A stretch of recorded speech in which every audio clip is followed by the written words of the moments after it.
Hey class, how are you? I hope you people are doing good and fine. Today we are going to talk about some terminology and words from your history book standard 6, chapter number 1, what, where, how and when. Okay? First word है merchant. Merchant को हिंदी में कहते हैं व्यापारी। A person और company, कोई भी इंसान या कंपनी कोई है जो कि होलसेल ट्रेड में इन्वॉल्व है, स्पेशली जो फॉरेन ट्रेड कर रही है या कोई पर्सन फॉरेन ट्रेड कर रहा है, गुड्स को सप्लाई कर रहा है, उसको हम क्या कहेंगे? That is called, the person is called, company is called merchant. Second है skilled gatherers. We were skilled gatherers in ancient time. हम लोग स्किल्ड गैदरर्स हुआ करते थे जो एक जगह रहते थे सारे लोग और जंगल से फ्रूट्स, फल वगैरह जो भी चीज़ें वो इकट्ठा करके लाते थे, शेयर करके खाते थे। हंटिंग क्या करते थे, हम लोग हंटर गैदरर्स भी थे। ठीक है, तो हम लोग स्किल्ड गैदरर्स थे। हम लोगों को एक जगह रहकर सरवाइव करने की अच्छी खासी टेक्निक पता थी और आइडियाज़ थे। थर्ड है सब कॉन्टिनेंट। एक होता है कॉन्टिनेंट और एक चीज़ होती है सब कॉन्टिनेंट। कॉन्टिनेंट यानी कि महाद्वीप और सब कॉन्टिनेंट यानी कि उप महाद्वीप। तो एक लार्ज एरिया ऑफ लैंड जो कि कॉन्टिनेंट से छोटा है, एक लार्ज पोर्शन ऑफ लैंड जो कॉन्टिनेंट से छोटा है, उसको हम कहते हैं सब कॉन्टिनेंट। जैसे कि इंडियन सब कॉन्टिनेंट। इंडियन सब कॉन्टिनेंट में कई कंट्रीज आ सकते हैं, आते हैं। पाकिस्तान है, बांग्लादेश है, भूटान है, नेपाल है, ये सारे कंट्रीज हमारे इंडियन सब कॉन्टिनेंट में आते हैं। फोर्थ है मैन्यूस्क्रिप्ट्स। मैन्यूस्क्रिप्ट्स क्या होता है? कोई भी बुक या डॉक्यूमेंट या कोई भी रिटन फॉर्म में कोई भी चीज़ है जो लिखी गई हाथ से, रादर दैन टाइप्ड और प्रिंटेड, जो कि ना ही टाइप्ड की गई है ना ही प्रिंटेड है, उसको हम मैन्यूस्क्रिप्ट नहीं कहेंगे। ओके, जो कि हाथ से जो चीज़ें लिखी गई हैं उसको हम कहते हैं मैन्यूस्क्रिप्ट, पांडुलिपि। हिंदी वर्ड है पांडुलिपि। फिफ्थ है इंस्क्रिप्शन। इंस्क्रिप्शन को हिंदी में कहते हैं शिलालेख। इंस्क्रिप्शंस जो कि राइटिंग्स इनग्रेव की जाती थी, कहाँ पर? हार्ड सरफेसेस पे इनग्रेव करते थे और उसको ज़्यादातर रॉक्स पे लिखते थे। रॉक्स पे लिखा करते थे पुराने दौर में लोग। पेपर्स वगैरह नहीं हुआ करते थे, उनके पास पेपर की इन्वेंशन नहीं हुआ था, तो किस पे लिखते थे? रॉक्स पे लिखते थे, स्टोन्स पे लिखते थे और वॉल्स, बिल्डिंग की दीवारों पर भी लिखते थे और साथ ही साथ मेटल्स पे लिखते थे। ठीक है, द डिपिक्टेड इंपॉर्टेंट इवेंट्स। और जो जो इंपॉर्टेंट इवेंट्स हुआ करते थे उस टाइम में, कोई बैटल हुई, कोई बॉर्न हुआ, कोई राजा कोरोनेशन हुआ किसी राजा का, कोई बैटल किसी ने जीता किसी राजा ने, तो वो सारी चीज़ें वो इनग्रेव किया करते थे। तो और उसको हम लोग बोलते हैं इंस्क्रिप्शन, हिंदी में कहते हैं शिलालेख। नेक्स्ट है आर्कियोलॉजिस्ट। आर्कियोलॉजिस्ट जो भी पुरातात्विक विभाग में काम करते हैं या उससे रिलेटेड काम करते हैं उनको बोलते हैं आर्कियोलॉजिस्ट।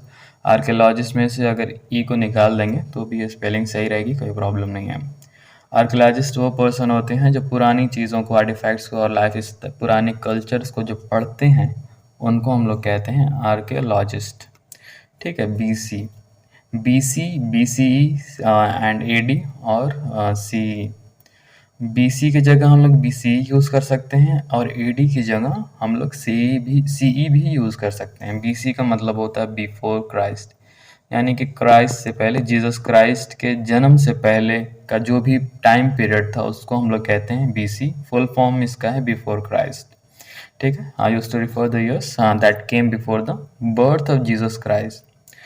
सेकेंड है एडी। एडी का मतलब होता है एना डोमिनी। यहाँ पे AD stand for anno domini, जिसका लैटिन मीनिंग है, इसका लैटिन वर्ड है एना डोमिनी और इसका मीनिंग है ईयर ऑफ आवर लॉर्ड या ईयर ऑफ द लॉर्ड, यानी कि ये लॉर्ड का ईयर है कि अब जीसस क्राइस्ट पैदा हो चुके हैं, अब उनका यहाँ से सारा जो है साल स्टार्ट हो गया है। तो बीसी और एडी में फ़र्क आई थिंक आप लोग आइडेंटिफाई कर लेंगे। लेकिन इसी को हम लोग सेकुलर वर्जन बनाने के लिए क्या यूज़ कर सकते हैं? हम लोग यूज़ कर सकते हैं बीसी की जगह हम लोग बीसीई यूज़ कर सकते हैं। ओके, बीसीई का मतलब होता है बिफोर कॉमन एरा।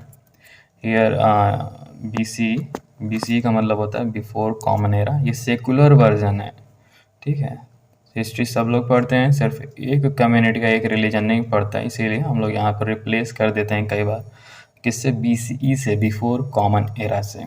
और एडी को हम लोग रिप्लेस कर सकते हैं किससे? सीई से। ठीक है, कॉमन एरा। सीई का मतलब होता है कॉमन एरा या करंट एरा भी इसको कह सकते हैं। और BCE को हम लोग रिप्लेस कर सकते हैं किससे? BCE को हम लोग रिप्लेस कर सकते हैं, सॉरी, BCE को हम लोग रिप्लेस कर सकते हैं BCE से, और AD को रिप्लेस कर सकते हैं हम लोग CE से। यहाँ तक आई थिंक सारी बातें समझ में आ गई होंगी। और ये लास्ट है, इसका प्रोनाउंसिएशन है कारतूश। कारतूश इसको बोला जाता है। अभी नीचे मैं इसकी फ़ोटो आपको दिखा देता हूँ कि कारतूश दिखता कैसा है। ये एक तरीके का एलोंगेटेड प्लेट की तरह होता है, और उस पे क्या नाम है कि बहुत सारे अलग अलग तरीके की सिम्बल्स को इनग्रेव किया जाता है। ये भी एंशियंट टाइम्स में हम देख सकते हैं। बहुत सारे कारतूस की फ़ोटोज़ हम इंटरनेट पे सर्च करके देख सकते हैं। यहाँ पर मैं आपको एक दिखा देता हूँ। Here we can see this is example of कारतूस। ये आप गूगल पे सर्च करेंगे तो आपको मिल जाएगा। यही है कारतूस, ठीक है ना। इसमें देखिए एक प्लेट है, प्लेट की तरह, उसमें अलग अलग सिंबल्स बने हैं। ये अलग सिंबल है, यहाँ पे ये अलग एक तरीके की चिड़िया बनी हुई है, ये अलग सिंबल है। ये सिंबल समझ में नहीं आ रहा है कौन सा सिंबल है। तो अलग अलग यहाँ पे सिंबल्स बने होते हैं, उसी को हम लोग बोलते हैं कारतूस। स्पेलिंग क्या होती है? Spelling you can check it out. Spelling आप लोग यहाँ से लर्न कर सकते हैं। ये कारतूस, प्रोनाउंसिएशन है इसका कारतूस, CAR, में CARTOUCHE। ओके, आई थिंक यहाँ तक आपको सारी टर्मिनोलॉजी समझ में आ गई होगी, वर्ड समझ में आ गए होंगे, क्लियर बातें समझ में आ गई होंगी। अगर कोई प्रॉब्लम है तो आप नीचे कमेंट सेक्शन में अपनी बातों को लिख सकते हैं। अगर कोई चीज़ आप करेक्ट करना चाहते हैं तो वो भी आप कमेंट सेक्शन में ड्रॉप कर सकते हैं अपने कमेंट को। Thank you so much, have a great day.